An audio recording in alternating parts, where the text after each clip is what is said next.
We're now ready to examine how to put the parts of speech together to form sentences. And a lot of that is based on word order. For our purposes, word order refers to the order English speakers put the parts of speech together to form grammatically correct sentences. There are many reasons to understand what order words should be in for a sentence to be grammatically correct. First, it can help you on vocabulary assignments and assessments. You can use your knowledge of word order to determine what part of speech should go in the sentence blank, and then use your knowledge of suffixes to help you find that part of speech in a word list. Second, being aware of word order can help you find and correct grammar mistakes in your writing. Third, word order can affect the meaning of a sentence. For example, the phrase, my new favorite show, does not have the same meaning as my favorite new show. In the first, the show that's my favorite could have been filmed many years ago, but I just discovered it and really like it. In the second, my favorite show is a new one that has just been released.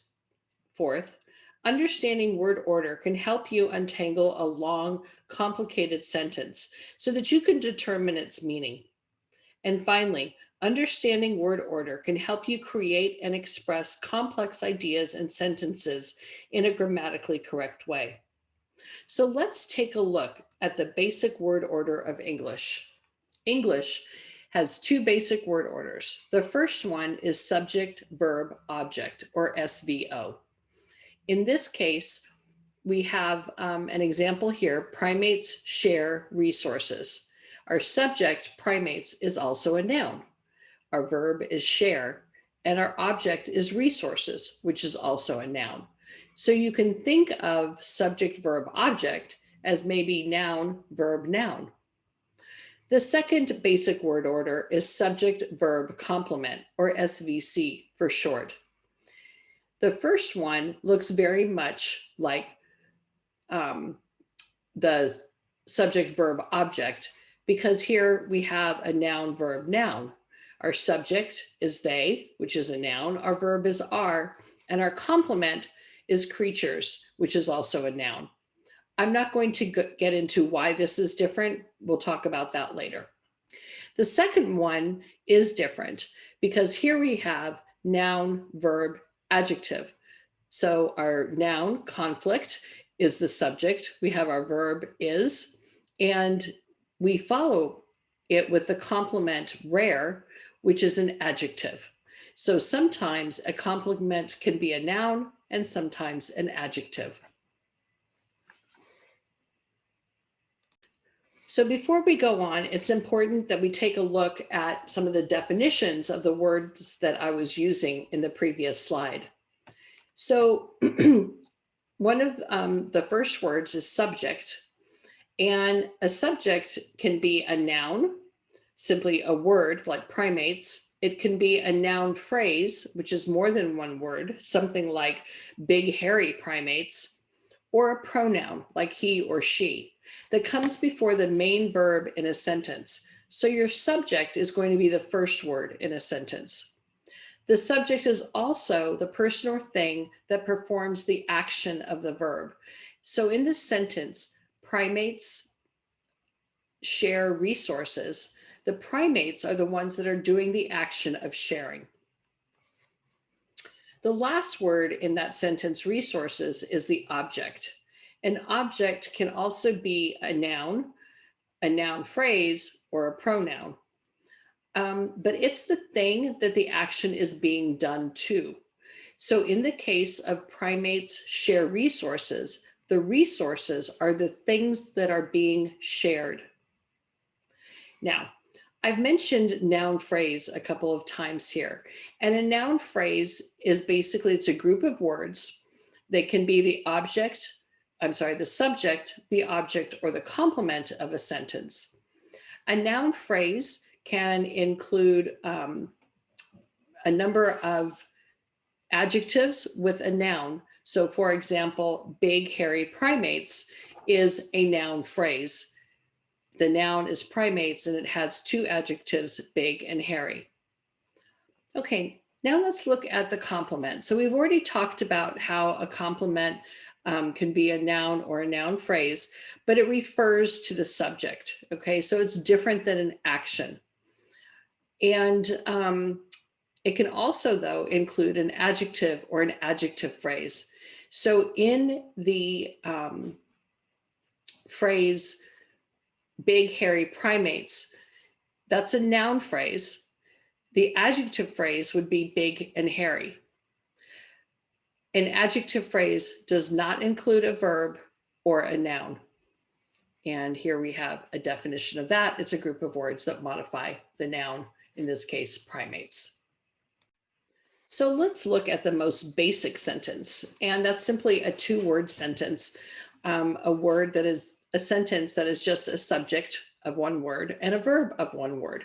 We don't necessarily have to have an object or a complement. So here we have some examples. They quit, he cried, she runs. All of these here in green, that's your subject or your nouns, and all of these over here are your verbs in orange. From these very simple two-word sentences, you can begin to form more complex and interesting sentences by adding different parts of speech. But before we do that, let's take a look at two more parts of speech and the abbreviations used to represent them. First, we have conjunctions, which the abbreviation is CONJ. And conjunctions are words that allow us to join words, phrases, and sentences together. So some examples that I'm sure you know are and, or, but, and so.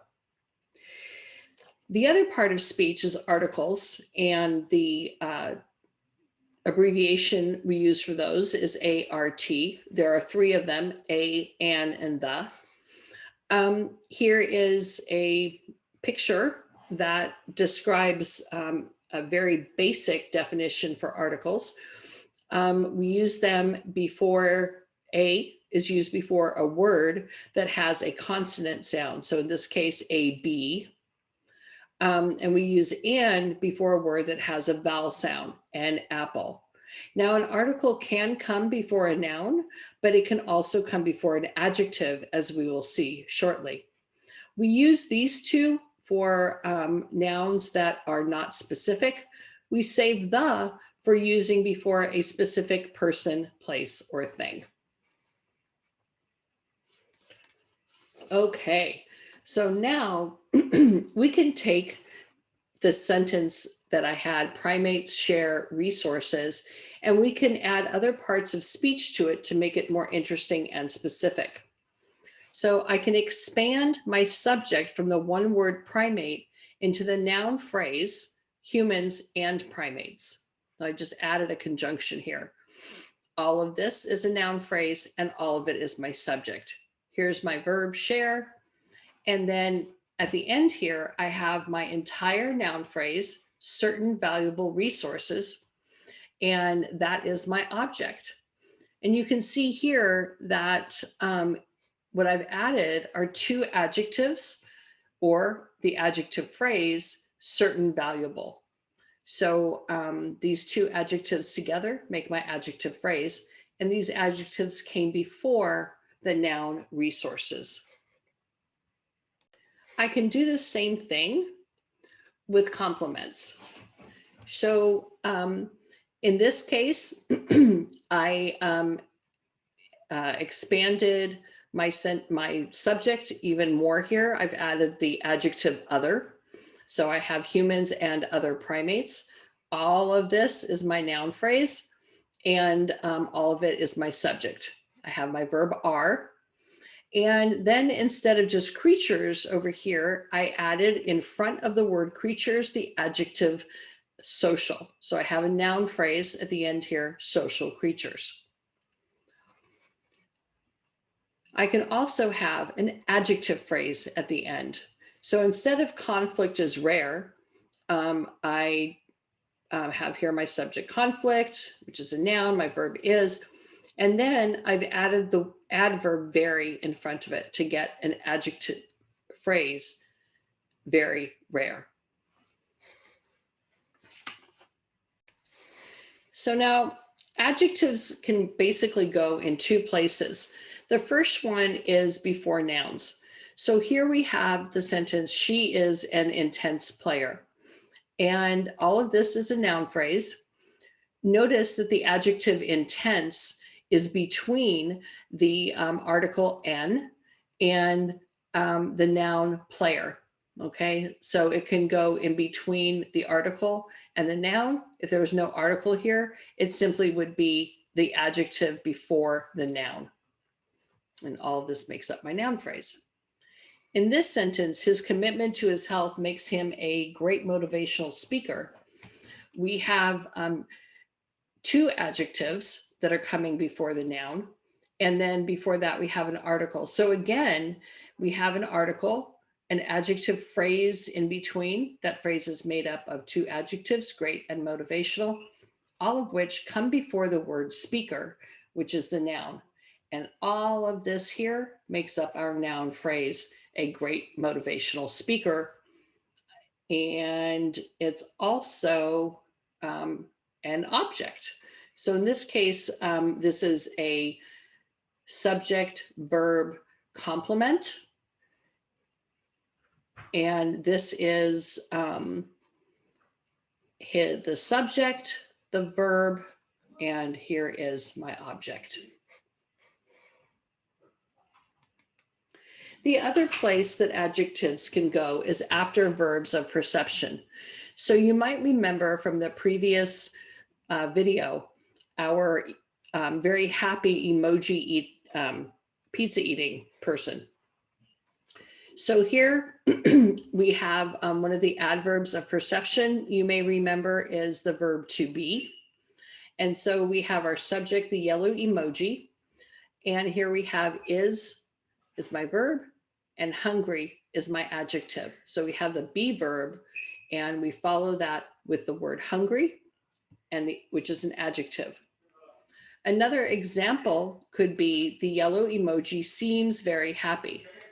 And so here again is seems, which is another verb of perception. And the adjective phrase that I have following it is very happy, which is made up of the adverb very and the adjective happy. So we can follow a verb of perception here with an adjective or an adjective phrase.